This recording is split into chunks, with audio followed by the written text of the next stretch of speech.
السلام علیکم ورحمۃ اللہ۔ وعلیکم السلام ورحمۃ اللہ وبرکاتہ۔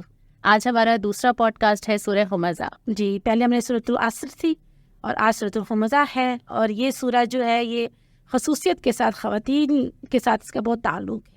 اچھا، ہم نے اب تک جو بھی کیا ہے پہلا ہی کیا ہے اور آج ہم دوسرا کریں گے، لیکن یہ فیڈ بیک بہت زیادہ آیا سمینہ کہ لوگوں کو یہ لگا کہ جو چھوٹی صورتیں ہم نے لی ہیں وہ پوری فیملی کے لیے بہت فائدہ مند ہے، یعنی بچے بھی نماز پڑھ رہے ہوتے ہیں، ان کو بھی نہیں پتہ ہوتا کہ اس کے مطلب کیا ہے، تو سبھی جو ہیں وہ اجتماعی طور پہ اس کو سن رہے ہیں، بہت اچھا فیڈ بیک ہمیں اس کا ملا ہے۔ الحمدللہ۔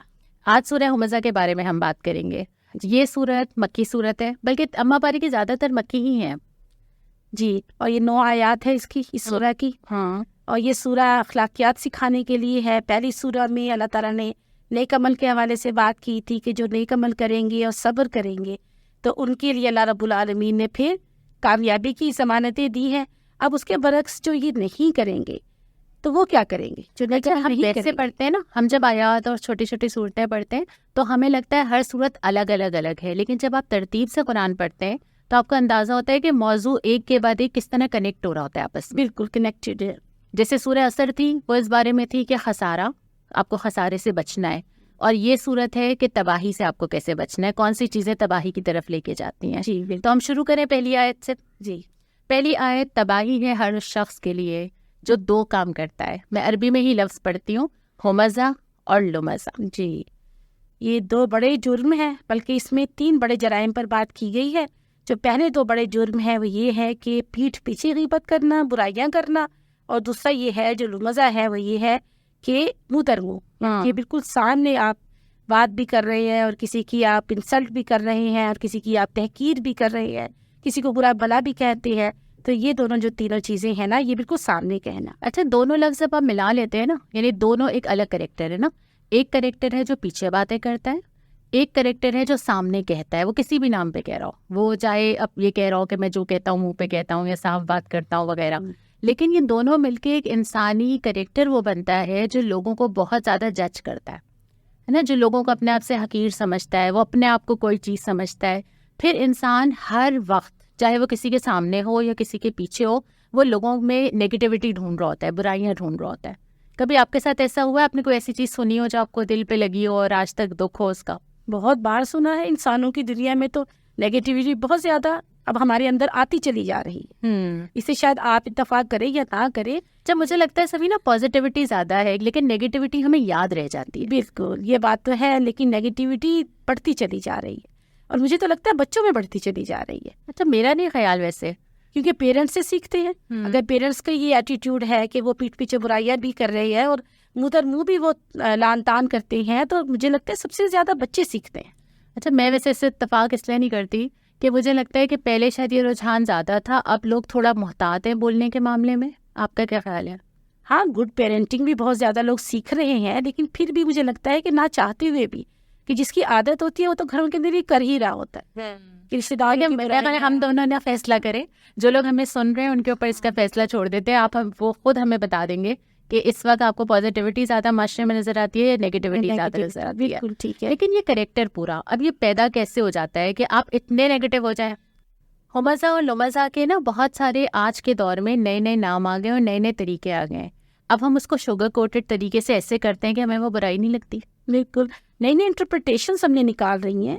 بولڈنس کے نام پہ ہم سمجھتے ہیں کہ ہمیں سامنے کہہ دینا اور سب کچھ کہہ دینا اور دوسرے کی تحقیر بھی کر دینا، انسلٹ بھی کر دینا، ہم سے خوبی سمجھنے لگ گئے۔ یعنی ہمارا کانفیڈنس ہے کہ ہم آپ کو جو چاہے کہہ سکتے ہیں، بالکل، ہے نا، یہ سمجھتے ہیں خوبی۔ دوسرا یہ کہ سوشل میڈیا کی وجہ سے ہمیں یہ اختیار مل گیا ہے کہ ہم جس کو جو چاہے کہہ دیں، حالانکہ حساب تو ہر اس چیز کا ہو رہا ہے نا جو آپ لکھ رہے ہیں۔ کوئی آپ کو نہیں جانتا، آپ وہاں جا کے اس کے بارے میں کوئی بات کر رہے ہیں، یا کوئی آپ کو جانتا ہے، اب اس پہ جا کے جس طرح کمنٹ کر رہے ہیں، وہ ساری چیزیں اس کے اندر کاؤنٹ ہوتی ہیں۔ غیبت بھی ہو رہی ہے، بہتان بھی لگائے جا رہے ہیں، اور یہ تو اللہ کے نبی صلی اللہ علیہ وسلم نے بہت کلیئر اس بات کو کیا تھا کہ جو پیٹھ پیچھے برائی ہے وہ غیبت ہے، اور اگر تم پیٹھ پیچھے کر بھی رہے ہو لیکن وہ برائی اس میں ہے نہیں، تو یہ بہتان ہے۔ اچھا، آپ کو نہیں لگتا جس وقت جتنے لوگ ہمیں اس وقت سن رہے ہیں اور ہم دونوں بھی، ہم جب اس پہ بات کرتے ہیں نا تو ہم سوچتے ہیں کہ دوسرے لوگ ایسا کرتے ہیں، اللہ کا شکر ہے میں نہیں کرتی۔ بالکل، تو آپ کو کیا لگتا ہے ہم بھی کرتے ہیں؟ ہم کرتے ہیں، ہم سب کچھ کرتے ہیں، پیٹھ پیچھے بھی کر رہے ہوتے ہیں، ہم ادھر منہ بھی کر رہے ہوتے ہیں جب ہمیں موقع مل رہا ہوتا ہے۔ اور ہم جو دوسرے 2 جرائم ہیں نا کہ مال جمع کرنا اور گن گن کر رکھنا، مجھے لگتا ہے ہم یہ تمام تر چیزیں کر رہے ہوتے ہیں لیکن شاید کبھی ریئلائز کرتے بھی ہیں اور کبھی نہیں بھی کرتے. اب یہاں پہ جو خاص طور پہ نا اس کو ذرا پیارا سے اس کا نام ہے گوسپنگ. یعنی یہ جو گوسپ کرنا ہے نا یہ خواتین کے اندر ہوتا ہے, یہ تو طے ہے. اور پھر پوری سورہ حجرات میں اس کی ڈیٹیل آئی ہے اور بہت ساری جگہ قرآن میں چھوٹی چھوٹی چیزوں پہ توجہ دلائی ہے. تو ہم چاہتے ہوئے یا نہ چاہتے ہوئے یہ کام کر رہے ہوتے ہیں اور مختلف رشتوں میں کر رہے ہوتے ہیں. ہو سکتا ہے ہم اپنی سرکل, اپنے کمفرٹیبل سرکل میں نہ کر رہے ہوں, لیکن ہم کچھ رشتوں میں ایسے ضرور ہوں کہ ہم یہ ہمزہ اور لمزہ پہ عمل کر رہے ہوں. اچھا, ہم اس کی مثالیں بھی دے رہے ہوتے ہیں کہ فلاں نے فلاں وقت پہ کیا تھا. ہاں, حالانکہ یہ بعض جگہوں پر کرنا جائز ہے اور بالکل مطلوب بھی ہے. اب آپ بتائیے کن کن جگہوں پر کرنا, اگر کوئی آپ سے مشورہ مانگتا ہے کر کے بتایا. جی جی ہاں بالکل. جیسے اگر میں نے کسی سے بزنس ڈیل کرنی ہے یا رشتہ کرنا ہے اور میں کسی سے پوچھوں اور اس وقت وہ مجھے وہ چیزیں صحیح نہ بتائے, بالکل تو ظاہر ہے یہ زیادتی ہوگی. لیکن کتنی کرنی ہے, خوف خدا کے ساتھ بتانا ہے, صحیح رائے دینی ہے وہ, اور جب مانگی جائے تو دینی ہے. اور ساری پبلک انٹرسٹ کی چیزیں ان کے جو حکومتی سطحوں پر ہوں یا ایسے معاملات ہوں جس میں اجتماعی فوائد ہوں, اس میں اگر کوئی خرابی برائی ہے تو وہ ڈسکس بالکل کی جا سکتی ہے, اسے منظر عام پر بھی لایا جا سکتا ہے. تو وہ بالکل الگ ہی 3 چیزیں ہیں کہ اس حوالے سے تو کرنا مطلوب ہے. اگر کسی کے رشتے کے معاملے بات ہے اور آپ وہاں چھپا جائیں تو یہ بالکل صحیح بات اور آپ نے جب یہ بات کی نا شروع میں کہ بہت ساری چیزیں یاد رہتی ہیں, ایسا کوئی جملہ, ایسا کوئی تانا جو آپ کے کان میں پڑ جائے, آپ کے بارے میں کہا جائے, یہ رشتوں سے لے کے خاندان تک توڑتا ہے. مطلب یہ سالہ سال یہ ذہنوں سے محو نہیں ہوتا, یاد رہتا ہے. کتنے رشتے, کتنے خاندان کے مسائل اس کی وجہ سے ہوتے ہیں نا. تو ایک خاندانی نظام جو اللہ تعالیٰ کا بہت پسندیدہ ہے کہ اس کو قائم کیا جائے اور اس میں درگزر احسان کیا جائے, یہ ٹوٹلی اس کا اگینسٹ بیہیویئر ہے. بالکل. اور اللہ تعالیٰ نے جو اخلاقیات سکھائے ہیں وہ دراصل ڈائریکٹلی سوسائٹی کو ہی فائدہ پہنچانے والی چیزیں ہیں. ان کی فرد کو خود بھی انفرادی طور پر اسے فائدے پہنچتے ہیں, خاندانی طور پر بھی فائدے پہنچتے ہیں, اور سوسائٹی کو پھر کلیکٹیولی بھی اس کے سارے فوائد پہنچ رہے ہوتے ہیں. اور پھر جا کے اگلی آیت میں نا اس کی جو روٹ کاز ہے نا اللہ تعالیٰ نے ہاتھ رکھا ہے کہ یہ بیہیویئر, یہ اخلاق ہوتا کیسے, ریزن کیا ہے, اس کا ریزن کیا ہے. اور اگلی آیت پہ آ جاتے ہیں کہ جس نے مال جمع کیا اور گن کے رکھا. مال, اب پیسے گننا مطلب میرے بھی پرس میں پیسے ہوں گے, آپ کے بھی پرس میں پیسے ہوں گے, تو وہ نوٹ کیا کرتے ہیں. اچھا, پہلے جمع کرنے کی بات. ہاں, یعنی کہ جو وجہ ہے اس کی, جو تکبر کی, جو تحقیر کرنے کی, جو فخر کرنے کی, غرور کرنے کی, دوسرے کو نیچا سمجھنے کی, سب سے بڑی وجہ تو یہ ہے کہ فرد کے پاس کچھ ہو, وہ اپنے آپ کو بہت کچھ سمجھتا ہو, احساس برتری. جی, اور اس کے پاس مال ہو یا آسائشیں ہوں یا کچھ بھی نعمتیں دوسری. اس مال کو آپ, اس کے سمبلس کیا ہیں. مال ضروری نہیں ہے کہ میرے والیٹ میں کتنے پیسے ہیں, میرے بینک اکاؤنٹ ہے, میرے گھر ہے, گھر کا رقبہ, میرے گیجٹس کون سے ہیں, میری گاڑی کون سی ہے, میرے گھر کی ڈیکوریشن, میرا پہننا اوڑھنا, برانڈس, مطلب اتنی سارے سمبلز ہیں جو کہیں نہ کہیں جا کے انسان کو احساس برتری میں مبتلا کرتے ہیں. بالکل. اور جب دل میں ایسا ہوتا ہے تو رویے میں اس کا اظہار ہوتا ہے. پھر اس رویے کا یہ ریزن ہے کہ مال جمع کرتا ہے. پھر اللہ تعالیٰ کہتے ہیں کہ اس کا نتیجہ کیا ہے, اس سے اس کی ایٹیٹیوڈ میں کیا تبدیلی آ رہی ہے, وہ ہے مال جمع کرنا.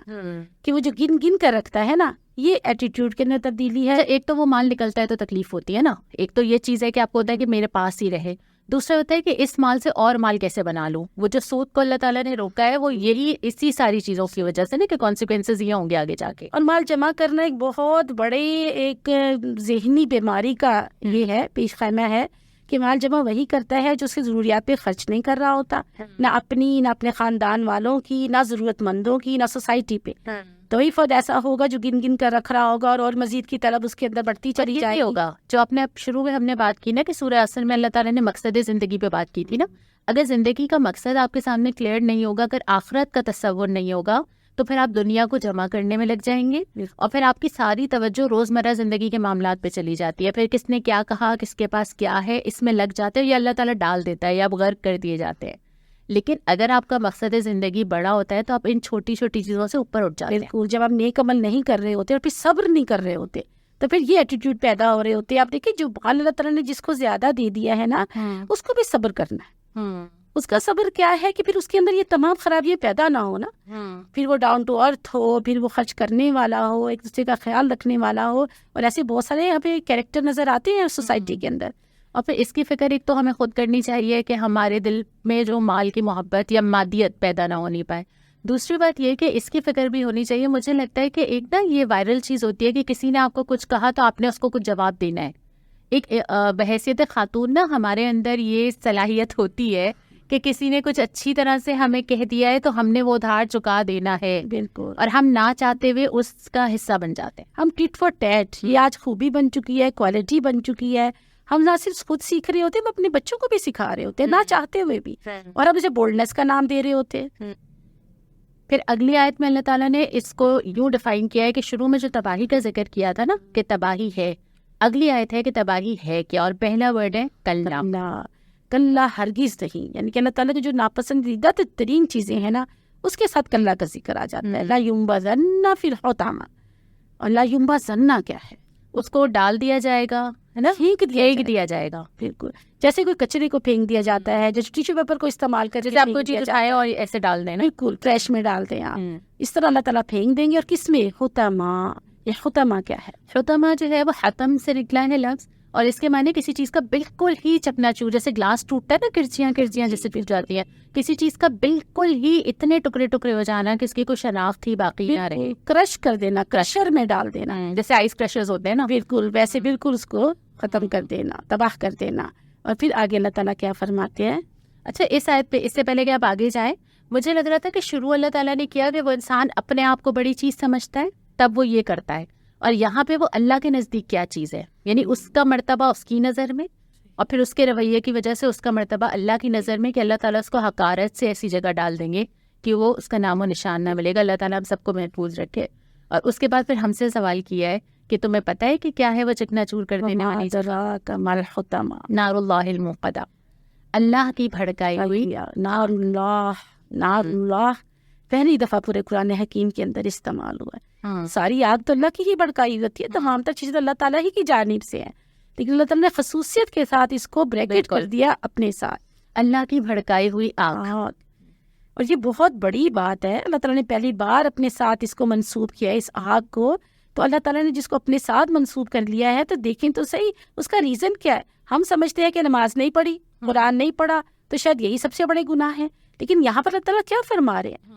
غیبت کرنے والا، تانے دینے والا، مال جمع کرنے والا، اور اسے گن گن کر رکھنے والا. اور مجھے وہ یاد آ رہا تھا، دیکھیں ایک جگہ اللہ تعالیٰ اسی آگ کو کہہ رہے ہیں اے آگ ٹھنڈی ہو جا اور سلامتی بن جا، اور وہ بھی ایک رویہ تھا. اور ایک یہاں پہ وہی اللہ تعالیٰ کی چیزیں، یعنی اللہ تعالیٰ کی جو کائنات کی ساری چیزیں بنائی گئی ہیں، ابھی ہم آگے سورہ فیل بھی پڑھیں گے، کہ وہی ساری چیزیں جب مومن اللہ کے بتائے ہوئے راستے پہ چلتا ہے تو وہ رحمت ہو جاتی ہے، اور وہی کائنات کی ساری چیزیں اگر آپ اللہ کی بتائی ہوئی ہدایات سے روگردانی کرتے ہیں تو آپ کے اگینسٹ ہو جاتی ہے. اب یہاں پہ ہے کہ وہ آگ جو اللہ تعالیٰ کی بھڑکائی ہوئی ہے. اور دیکھیں دونوں، جب آپ نے یہ بھی ذکر کیا انبیاء علیہ السلام کا، تو انبیاء علیہ السلام کو اللہ تعالیٰ نے سب کچھ دے دیا تھا. دنیا کے جو ہائیسٹ کوالٹیز ہوتی ہیں یا ہائیسٹ اللہ تعالیٰ کی جانب سے مناسب ہوتے ہیں، اللہ تعالیٰ نے وہ انبیاء علیہ السلام کو دیے. اس کے باوجود آپ ان کا ایٹیٹیوڈ دیکھیے، ان کے رویے دیکھیے، ان کے طرز عمل دیکھیے کہ کیا ان کے اندر کوئی تکبر کا بھی ذرا سا شائبہ کبھی نظر آیا. اور یہ دوسرا کیریکٹر یہ ہے کہ تھوڑا سا ہی اللہ تعالیٰ نے نواز دیا اور کہاں وہ جا کر پھر بوسٹ بھی کرنے لگا اور کہاں جا کے وہ تکبر بھی کرنے لگا. پتہ نہیں چلتا. میں پہلے بھی آپ سے بات کہہ رہی تھی نا کہ ہم میں سے ہر ایک کسی نہ کسی سطح پہ اس میں مبتلا ہوتا ہے، ہمیں پتہ نہیں چلتا. یعنی یہ وہ چیز ہے جس کو اپنے دل کے اندر جھانک کے دیکھنا ضروری ہے کہ دل میں جگہ اگر آخرت نے بنائی ہوئی ہے تو اس کی تیاری ہوگی، اس کے خوف خدا ہوگا تو انسان ہر چیز میں سوچے گا. دنیا جگہ بنائے گی تو وہی جمع ہوگی، اسی کے بارے میں فکر مندی ہوگی، اسی طرح معاملات ہوں گے. اسی لیے پھر آگے جا کے آپ دیکھیں اگلی آیت میں دلوں کا ذکر ہے. دلوں التی تطلع علی الافئدہ، جو آگ دلوں تک جائے گی، کیونکہ دل ہی سے نکلتی ہیں ساری چیزیں. جہاں آپ کا دل ہے خوب بھڑکائی ہوئی. ہاں جی، ایک تو اللہ کی آگ، پھر اللہ تعالیٰ نے اس کو اوپر یہ کوالٹی بھی بتا رہی کہ وہ خوب بھڑکائی ہوئی ہے. یعنی کہ دونوں چیزوں کو اللہ تعالیٰ نے ساتھ جمع کر دیا. بالکل. اور پھر آگے جو فرمایا جو آپ کہہ رہی ہیں کہ وہ دلوں تک پہنچے گی. دلوں کا ذکر بڑا معنی خیز لگتا ہے مجھے، کیونکہ دل کسی اور کو تو نظر نہیں آ رہا نا میرا، ہے نا. کبھی آپ پریٹینڈ کچھ اور کر رہے ہوتے ہیں، دل میں کچھ اور چل رہا ہوتا ہے. دوسری یہ کہ پوری زندگی آپ کی ویسے ہی چلتی ہے جہاں آپ کا دل ہوتا ہے، جہاں دل اٹکا ہوتا ہے، جو آپ کرنا چاہتے ہیں، جو آپ کا دل چاہتا ہے، جو آپ حاصل کرنا چاہتے ہیں. تو ہر اچھے یا برے عمل کی بنیاد کہیں نہ کہیں جا کے آپ کے دل پہ آ جاتی ہے. تو یہاں پہ بھی ذکر کیا ہے کہ وہ آگ دلوں تک جا پہنچے گی. اور قرآن کے معنوں میں دل جو ہے وہ پوری شخصیت ہے. یہ پورا کمپلیٹ جو انسان ہے وہ دل ہے اس کا. لحاظ سے دلوں کا ذکر مجھے بڑا معنی خیز لگتا ہے یہاں پر. اور اس کے بعد پھر اگلی آیت پہ آ جائیے، انہا علیہم مؤصدہ. دلوں کی بات ابھی رہ گئی نا میرے ساتھ. اچھا آپ مکمل کر لیں. دلوں تک پہنچنے کی یہ بڑی معنی خیز، جیسے آپ نے کہا نا، بات ہے. دلوں تک اصل میں کبھی بھی آگ پہنچتی نہیں ہے. دنیا کی زندگی میں یا انسانی جسم کو کبھی بھی دل جلتا نہیں ہے اس کا. جب بھی آگ انسانی جسم کو جلاتی ہے تو وہ دلوں تک پہنچنے سے پہلے اس کا خاتمہ کر دیتی ہے. لیکن کیونکہ آخرت میں اور اللہ نہ کرے جہنم میں تو موت نہیں ہے نا, تو موت تو اس کو آنی نہیں ہے, تو آگ پھر لامحالہ اس کے دل تک جا کے پہنچے گی, اور دل کے جلنے کا مزہ وہاں پر, مزہ کہنے کا استغفر اللہ, یعنی کہ دل کے جلنے کا جو احساس ہے یا جو ایکسپیرینس ہے وہ انسان دنیا کی زندگی میں نہیں کر سکتا, وہ صرف وہاں کر سکتا ہے. اللہ ہم سب کو اس چیز سے بچائے. اور یہاں پر بھی ذرا سی گرمی لگتی ہے تو ہمیں گھبراہٹ شروع ہو جاتی ہے, یعنی کہ دل کو فوراً جا کے ٹچ کرتی ہے. اچھا, مجھے آپ کی بات سنتے ہوئے ظاہر ہے ایک آپ کو جھرجھری بھی آ رہی ہوتی ہے اور اللہ سے پناہ بھی مانگ رہے ہوتے ہیں, لیکن میں اس کے ساتھ ساتھ یہ سوچ رہی تھی سمینہ, یہ کتنی چھوٹی چیزیں لیتے ہیں نا ہم ان کو دنیا کے اندر, یعنی یہ ایسی چیزیں ہیں جو روز مرہ نہ جانے کتنی بار ہوتا ہے لوگوں پہ بات کرنا. اب بہت کم ہوتا ہے کہ ہم لوگوں کی تعریف کر رہے ہیں, ان کے سامنے بھی نہیں کرتے, اب جس پہ کرنی چاہیے اس پہ بھی نہیں کرتے, لیکن ہم کتنے آسانی سے کمنٹس کر لیتے ہیں کسی کے بھی پیچھے, کسی کے بھی سامنے. وہ میرے گھر کوئی کام کرنے آ رہا ہے, میں اپنی بہن سے اس کے بارے میں باتیں شروع کر دیتی ہوں کہ وہ ایسی ہے, وہ ویسی ہے. کسی رشتہ دار سے دوسرے رشتہ دار کے بارے میں, جو خاندان میں بیٹھے ہیں جو نہیں آیا اس کے بارے میں. مطلب یہ اتنا کامن ہے کہ ہم اتنی سیریسلی اس کو نہیں لیتے, جبکہ ہم دیکھ رہے ہیں کتنی زیادہ اس کے اوپر اللہ تعالیٰ نے اور ہم تباہی کا دیکھیں نا کہ اللہ تعالیٰ نے یہاں پہ دلوں کا ذکر کیوں کیا. دلوں کا ذکر, دلوں کو جلانے کا. جسم بھی جل جاتا, انسان جل جاتا, انسان کی پوری جسم اور جان جل جاتی, روح اس کا پورا شخصیت جل جاتی, وہ بھی ٹھیک ہی تھا. لیکن کیونکہ انہوں نے جو تکلیف پہنچائی ہے اپنے اس ایٹیٹیوڈ سے, وہ دلوں کو جا کے توڑ رہی ہے, دلوں کو جا کے پھاڑ رہی ہے, دلوں کو جا کے وہ افیکٹ کر رہی ہے.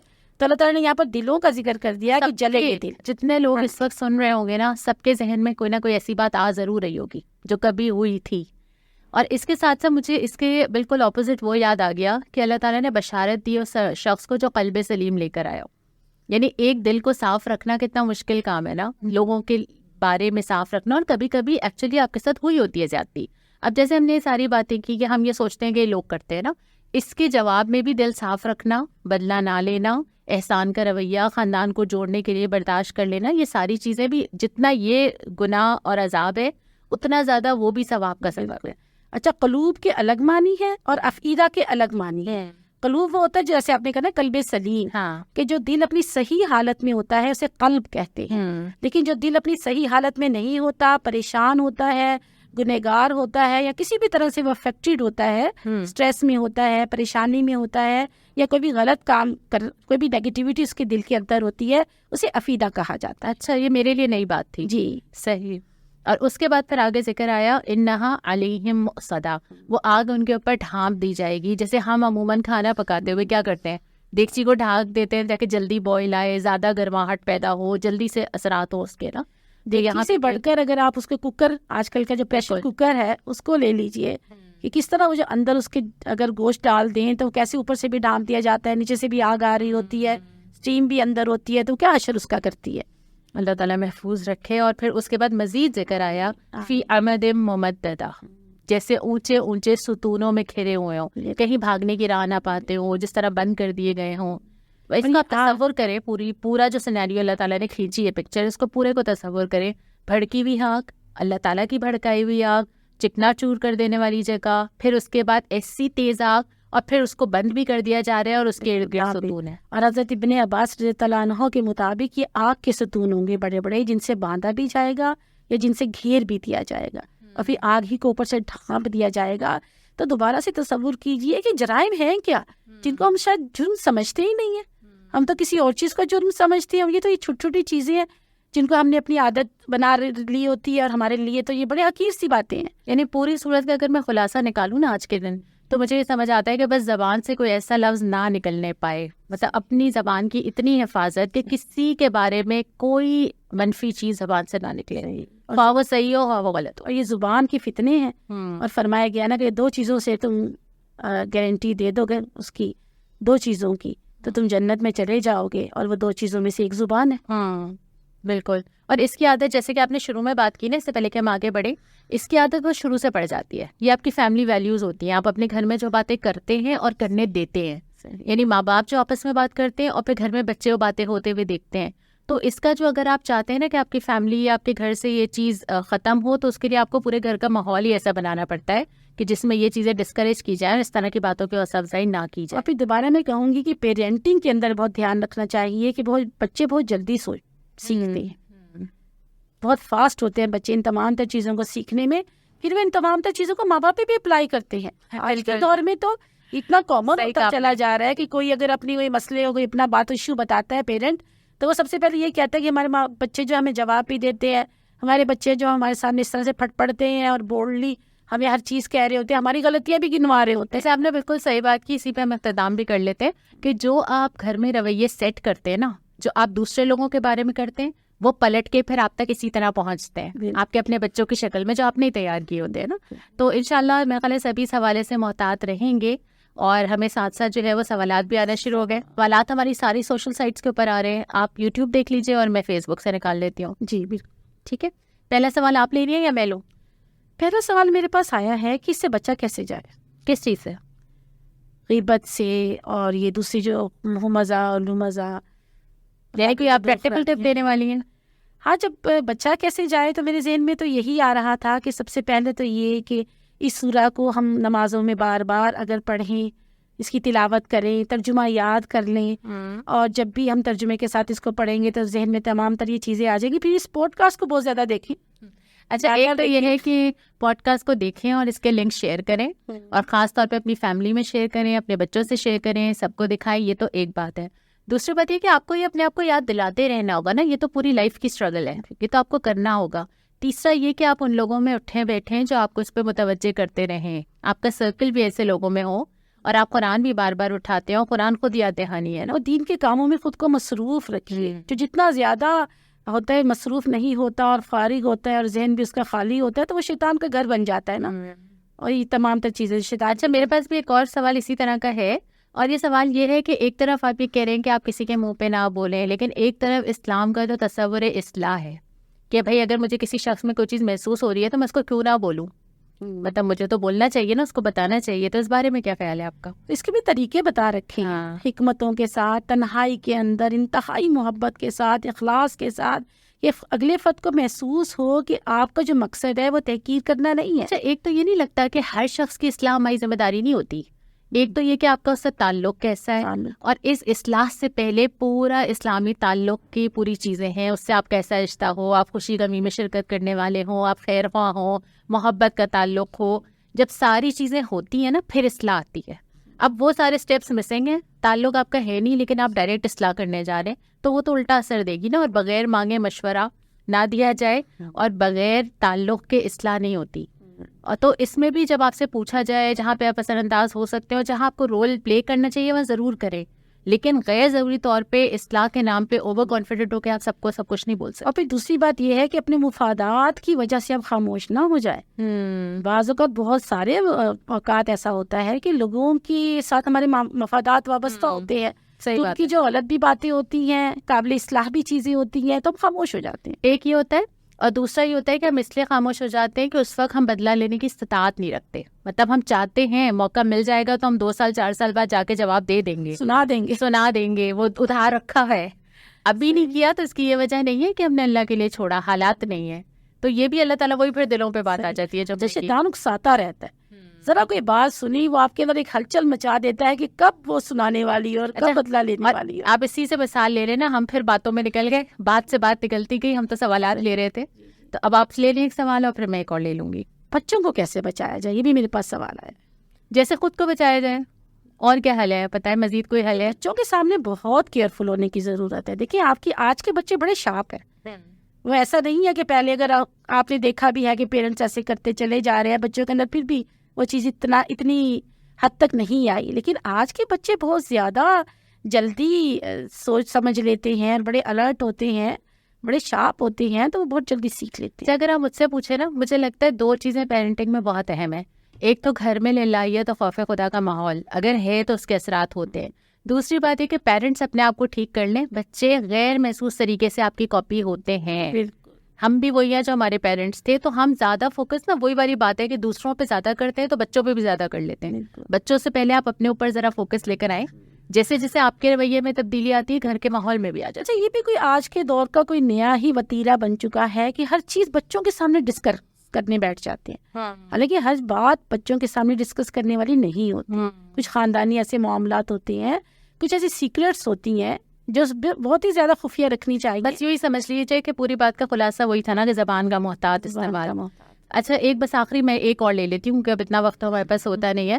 وہ یہ ہے کہ یہ جو سورہ مائدہ میں ہے لا یحب اللہ الجہر بالسوء, اللہ تعالیٰ پسند نہیں کرتا کہ آدمی بدگوئی پہ زبان کھولے, الا من ظلم, سوائے اس کے کہ جس پہ ظلم کیا گیا. اس کا مطلب کہ ظلم کے خلاف آواز اٹھائی جا سکتی ہے. تو پھر ہم کیوں یہ بات کرتے ہیں کہ لوگ خاموش رہیں, جواب نہ دیں؟ پھر جواب کا بدلہ تو جواب ہو سکتا ہے.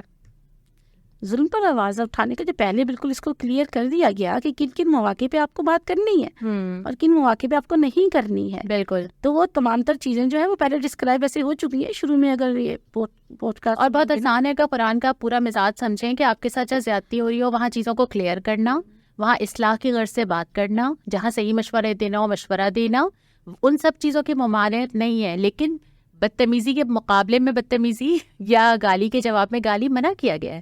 مطلب جو جس سطح پہ اتر سکتا ہے ایک مومن اس سطح پہ نہیں اتر سکتا. اور وہی والی باتیں ہم نے سورت کے اندر جو پڑھی تھی نا, جس پہ میں اب اختتام بھی کر لیتی ہوں. بہت ساری چیزیں ایسی ہوتی ہیں جو دنیا میں جرم کنسیڈر نہیں کی جا سکتی, جو دنیا میں کہیں رپورٹ درج نہیں کرائی جا سکتی. کسی نے آپ کو دیکھ کے کوئی مسکرا دیا اور اس مسکراہٹ سے آپ کا دل ٹوٹ گیا, تو آپ کہاں کمپلین کریں گے اس کی؟ تو یہ ایسی اتنی ساری چیزیں ہیں کہ جو صرف اشاروں سے کی جاتی ہیں, جو صرف مسکر. تو اللہ تعالیٰ نے جو اپنے ہاتھ میں رکھا ہے نا یہ بدلے کا نظام, انسان اپنے ہاتھ میں نہ لے. اور جتنا اللہ پہ یقین ہوگا آپ ڈالتے جائیں گے کہ اس کا بدلہ اللہ تعالیٰ کے پاس جمع ہو رہا ہے, اور بہت اچھا جمع ہوگا. اللہ تعالیٰ اس کو کسی کا کوئی ادار نہیں رکھے گا. لیکن اگر آپ اپنے ہاتھ میں لے لیتے ہیں تو پھر آپ اللہ کی اس میت سے محروم ہو جاتے ہیں. پھر آپ کہتے ہیں اب میرا معاملہ میں خود نمٹا لوں, اور آپ نہیں نمٹا سکتے. دنیا کے اندر کوئی لا نہیں ہے جس کو پکڑ سکے, اس کی سزا دے سکے. تو یہ تو کم از کم تسلی رہتی ہے کہ اللہ تعالیٰ کے پاس جا کر تو کم از کم یہ تمام تر چیزیں ساری کلیئر ہو یہ اللہ تعالیٰ بدلا لے گا, اور جتنا آپ معاف کریں گے اتنا فائدے میں رہیں گے. تو بہرحال اس کو یہاں پہ ہم کمپلیٹ کرتے ہیں اس صورت کو. کل انشاءاللہ اس کی اگلی صورت کے ساتھ سورہ فیل. اور مجھے سورہ فیل کے بارے میں بہت زیادہ آپ سے ڈسکس کرنے کا اشتیاق اس لیے ہو رہا ہے کہ آج کل کے حالات پہ بہت زیادہ فٹ ہو رہی ہے. ابھی جو پچھلے پورے کئی ماہ سے حالات چل رہے ہیں, خاص طور پہ جو فلسطین کا رہا پورا معاملہ, اور ابھی تو ہم اس کے اوپر ضرور اس سے ریلیٹ کر کے بات کریں گے. طاقت اور سچ کا مقابلہ, جھوٹ اور سچ کا مقابلہ, اور بڑے اور چھوٹے کا مقابلہ. بالکل. تو کل ہم اس کے اوپر بات کریں گے. ابھی ایک آدھ سوال ہم نے چھوڑ دیا ہے, جو لوگ ہمیں سن رہے ہیں اس پہ ہمیں کمنٹ کر کے بتا سکتے ہیں. اور کل انشاءاللہ ہم دوبارہ پوڈ کاسٹ میں ملاقات ہوگی. السلام علیکم ورحمۃ اللہ. اللہ حافظ.